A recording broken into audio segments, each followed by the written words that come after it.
കഴുത്തിൽ അലങ്കാരം കാണിക്കാൻ തൂക്കിയിടുന്ന താലിയും മുഖത്തിന് ചന്തം കൂട്ടാൻ നെറ്റിയിൽ വാരിപ്പൊത്തുന്ന ചുവന്ന ചായവും ഒന്നുമല്ല നിധി കല്യാണം എന്ന് പറയുന്നത്. രജിസ്റ്റർ ഓഫീസിൽ ഇന്ന് നീട്ട ഒപ്പിലൂടെ നിന്റെ കല്യാണം കഴിഞ്ഞു. ആ ഒപ്പിട്ട സമയം മുതൽ നീ ശബരിയുടെ ഭാര്യയാണ്. ഇന്നു മുതൽ നീ താമസിക്കേണ്ടതും അവൻ്റെ വീട്ടിൽ അവനൊപ്പമാണ്. ഇവിടെ ആരും നിന്റെ കഴുത്തിലെ താലിയോ നെറുകയിലെ സിന്ദൂരമോ നോക്കി നിന്റെ സ്റ്റാറ്റസ് വിധിക്കില്ല. ഇത് നിന്റെ ആ പട്ടിക്കാട് ഗ്രാമത്തിലെ ഓണംകേറ മൂലയല്ല, ബാംഗ്ലൂരാണ്, ബാംഗ്ലൂര്. നീ വെറുതെ നിന്ന് തിരിഞ്ഞു കളിക്കാതെ ശബരിയുടെ പപ്പയും അമ്മയും അവൻ വരുമ്പോഴേക്കും ഒരുങ്ങി നിൽക്കാൻ നോക്ക്. നിന്നെ അവർക്കൊപ്പം പറഞ്ഞു വിട്ടിട്ട് വേണം എനിക്കും ജോസച്ചായനും നൈറ്റ് ഷിഫ്റ്റിന് പോകാൻ. ഓഫീസിൽ കയറാൻ നിന്റെ സാധനങ്ങളെല്ലാം ദാ ട്രോളിയിലാക്കിയിട്ടുണ്ട്. ഞാൻ എല്ലാം വച്ചിട്ടുണ്ട്. അവിടെ ചെന്ന് നോക്കുമ്പോൾ ഒന്നും ഇല്ലാതാവില്ല, എല്ലാം ഉണ്ട്. ബെഡിലിരിക്കുന്ന ട്രോളിയിലേക്ക് കയ്യിലെ 1-2 പാക്കറ്റുകൾ കൂടി വച്ച് നിധ പറയുമ്പോൾ വെറുതെ ഒന്ന് തലയാട്ടി അമ്മയെ നോക്കി നിധി. താൻ പോകുന്നതിൻ്റെയോ തന്നെ പറഞ്ഞയക്കുന്നതിൻ്റെയോ എന്തെങ്കിലും വിഷമം ആ അമ്മയുടെ മുഖത്തുണ്ടോ എന്ന് വെറുതെ തിരഞ്ഞവൾ. ഒന്നുമില്ല. പകരം താൻ പോവാൻ വേണ്ടി ഒരുങ്ങാൻ വൈകുന്നതിൻ്റെ അക്ഷമ ആവോളം ഉണ്ട് താനും.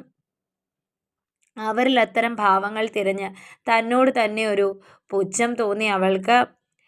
താലി കെട്ടിയ ഭർത്താവിനെയും നൊന്തു പ്രസവിച്ച ചോരക്കുഞ്ഞിനെയും യാതൊരു വിഷമവുമില്ലാതെ ഉപേക്ഷിച്ച് കാമുകനൊപ്പം പോയവൾക്ക് എന്ത് വിഷമം വരാൻ?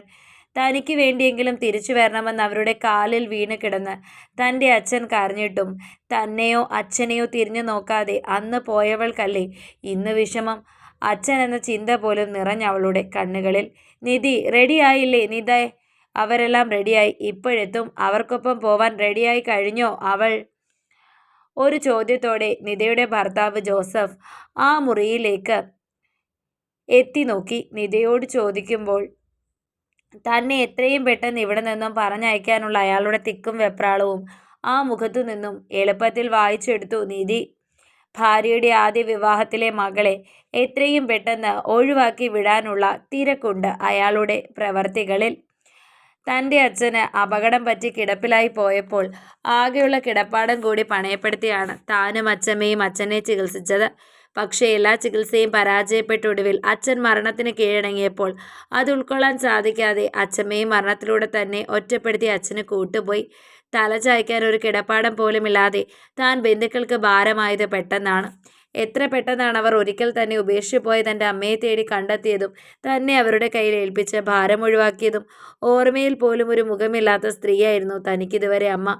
ഒരിക്കലും അങ്ങനെ ഒരു കുറവ് താൻ അറിയരുതെന്ന വാശിയിൽ യാതൊരു കുറവും അറിയിക്കാതെ തന്നെയാണ് തന്നെ അച്ഛനും അമ്മയും വളർത്തിയത്. എന്നാൽ ഇപ്പോഴോ? അങ്ങനെ ഒരു ചോദ്യം ഉള്ളിൽ വന്നപ്പോൾ തന്നെ ഒരു തേങ്ങൽ ഉയർന്നു അവളിൽ നിന്നും. തന്നെ കൊണ്ടുപോവാൻ വന്നവരുടെ മുന്നിലേക്ക് വേഷം മാറി മുഖത്തൊട്ടിച്ചു വച്ചൊരു ചിരിയോടെ നിധി ഇറങ്ങിച്ചെന്നതും അവർക്കടുത്തേക്ക് എഴുന്നേറ്റ് വന്നു ശബരിനാഥ് എന്ന ശബരി, നിധിയുടെ ഭർത്താവ്. അമ്മയ്ക്കടുത്ത് നിധി എത്തിയിട്ട് 4 മാസം ആവുന്നതേ ഉള്ളൂ. അതിനിടയിൽ അവളെ കണ്ട് ഇഷ്ടപ്പെട്ടതാണ് ശബരി. ശബരിയുടെ ഇഷ്ടം അവൻ്റെ വീട്ടുകാർ മാനിച്ചപ്പോൾ അതൊരു വിവാഹാലോചനയായി നിധിക്കടുത്തെത്തി. നിധി എന്ന ഭാരം ഒഴിയുവാൻ കാത്തിരുന്നവർ അതൊരവസരമാക്കിയെടുത്തു. ഇപ്പോഴൊരു വിവാഹം നടത്താനുള്ള സാമ്പത്തികം തൻ്റെ കൈവശമില്ലെന്ന നിധിയുടെ ഒറ്റവാക്കിൽ 2 ഒപ്പിൽ ഇന്ന് രാവിലെ ജീവിതത്തിൽ ഒരിക്കൽ മാത്രം കണ്ടൊരുവൻ്റെ ഭാര്യയായി നിധി. ദിശയറിയാതെ, ലക്ഷ്യമില്ലാതെ, ജീവിതം ഇനി എന്താവും എങ്ങനെയാവും എന്നൊന്നും അറിയാതെ ശബരിക്കൊപ്പം അവൻ്റെ കാറിൽ കയറിയിരുന്നു നിധി. കുറച്ചേറെ ദൂരമുണ്ട് മോളെ, നമുക്ക്. മോൾ ഉറങ്ങിക്കോ. നമ്മുടെ വീട്ടിലെത്തുമ്പോൾ അമ്മ വിളിക്കാം മോളെ. യാത്ര തുടങ്ങി കുറച്ചു ദൂരം പിന്നിട്ടതും ഒരു മയക്കം പിടികൂടി നിധിയുടെ മിഴികളെ. അത് കണ്ടതും അവളുടെ തല തൻ്റെ ചുമലിലേക്ക് ചേർത്ത് പിടിച്ചു പറഞ്ഞു ശബരിയുടെ അമ്മ. ആ ചുമലോരം ചേർന്ന് കണ്ണടച്ചിരിക്കുമ്പോൾ നിധിയുടെ കവിളിലൂടെ കണ്ണുനീർ ഒഴുകി പരക്കുന്നുണ്ടായിരുന്നു. ഇറങ്ങുമോളെ, വീടെത്തി. ഒരു മയക്കം കഴിഞ്ഞ് നിധി കണ്ണു തുറന്നത് ശബരിയുടെ അമ്മയുടെ ശബ്ദം കേട്ടാണ്. യാതൊരുവിധ ചടങ്ങുകളുമില്ലാതെ ആ അമ്മയ്ക്കൊപ്പം വലിയ വീടിൻ്റെ പടി ചവിട്ടി കയറി നിധി. മോള് ചെന്നൊന്ന് ഫ്രഷ് ആയിട്ട് വാ, അതാണ് മോളുടെ റൂം. അകത്തേക്ക് കയറിയതും റൂമിന് നേരെ വിരൽ ചൂണ്ടി അമ്മ പറഞ്ഞതും ഒരു ഭയം അരിച്ചു കയറി നിധിയിൽ. അതേ ഭയത്തോടെ തന്നെയാണ് അവൾ റൂമിലെത്തിയതും. നിധി റൂമിലേക്ക് കയറിയതും അവൾക്ക് പുറകെ ആ റൂമിലെത്തി ശബരിയും. പ്രതീക്ഷിക്കാത്ത ശബരിയുടെ കടന്നുവരവിൽ ഭയന്ന് ചുവരോളം ചാരി നിന്നു നിധി.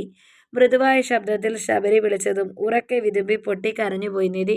ദിവസങ്ങളായി ഉള്ളിൽ നിറഞ്ഞു നിന്നവളുടെ വീർപ്പ് മുട്ടിക്കുന്നതെല്ലാം അവളുടെ ഒരു പൊട്ടിക്കരച്ചിലായി പുറത്തേക്ക് വന്നു.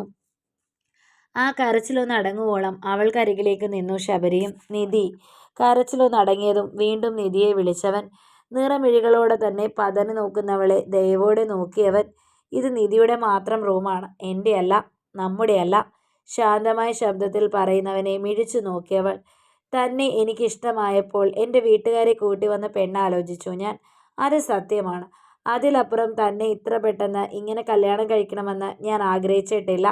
എന്നാൽ തൻ്റെ അമ്മയുടെ സംസാരവും തിരക്കും കണ്ടപ്പോൾ ഇതിങ്ങനെ ഞാൻ അവസാനിപ്പിച്ചു എന്നേ ഉള്ളൂ. ശബരി പറയുന്നത് എന്താണെന്ന് മനസ്സിലാവാതെ അവനെ നോക്കി നിന്നു നിധി. ഈ നിധിയെപ്പറ്റി എല്ലാം എനിക്കറിയണം. ഒരുപാട് സ്വപ്നങ്ങൾ നൽകിയൊരച്ഛൻ വളർത്തിക്കൊണ്ടുവന്ന മകളല്ലേ താൻ. ആ സ്വപ്നങ്ങളെല്ലാം താൻ നേടിക്കഴിയുമ്പോൾ, തൻ്റെ സ്വപ്നങ്ങളിലും ജീവിതത്തിലും ഞാൻ മാത്രം നിറയുമ്പോൾ മതിയടോ നമ്മൾ ഒരുമിച്ചുള്ള ജീവിതം. എൻ്റെ ഭാര്യയാവാൻ നിധി തയ്യാറാവുന്ന ദിവസം ഈ കഴുത്തിൽ ഒരു താലിയും ആ നെറുകയിൽ ഒരു നുള്ള സിന്ദൂരവും ഇട്ടുതന്ന് ഈ നിധിയെ ഞാൻ എൻ്റേത് മാത്രമാക്കി മാറ്റിക്കോളാം. അതുവരെ ഇവിടെ അമ്മയുടെയും പപ്പയുടെയും നിധിയായി, അവരുടെ മകളായി കഴിഞ്ഞോ താൻ. വെറുമൊരു കാഴ്ചക്കാരനായി മാത്രം നിന്നോളാം ഞാൻ. വിതുമ്പലോടെ നിൽക്കുന്നവളുടെ കവളത്തൊന്ന് തട്ടി അവളെ നോക്കി കൺചിമ്മി ആ റൂമിൽ നിന്നും ശബരി ഇറങ്ങിപ്പോയപ്പോൾ അവൻ പറഞ്ഞ വാക്കുകളുടെ അർത്ഥം ചികഞ്ഞെടുത്തവളുടെ ചുണ്ടിൽ സന്തോഷത്തിൻ്റെയും സമാധാനത്തിൻ്റെയും ഒരു ചിരി മെഴിവോടെ തെളിഞ്ഞു വന്നു. ആ ചിരി അതിനി എന്നും അവളിൽ ഉണ്ടാകും, ഉറപ്പാണത്. കഥ നിങ്ങൾക്കിഷ്ടമായെങ്കിൽ ലൈക്ക് ചെയ്യൂ. നിങ്ങളുടെ അഭിപ്രായങ്ങൾ കമൻ്റായി രേഖപ്പെടുത്തൂ. കൂടുതൽ കഥകൾ കേൾക്കാൻ ഈ ചാനൽ സബ്സ്ക്രൈബ്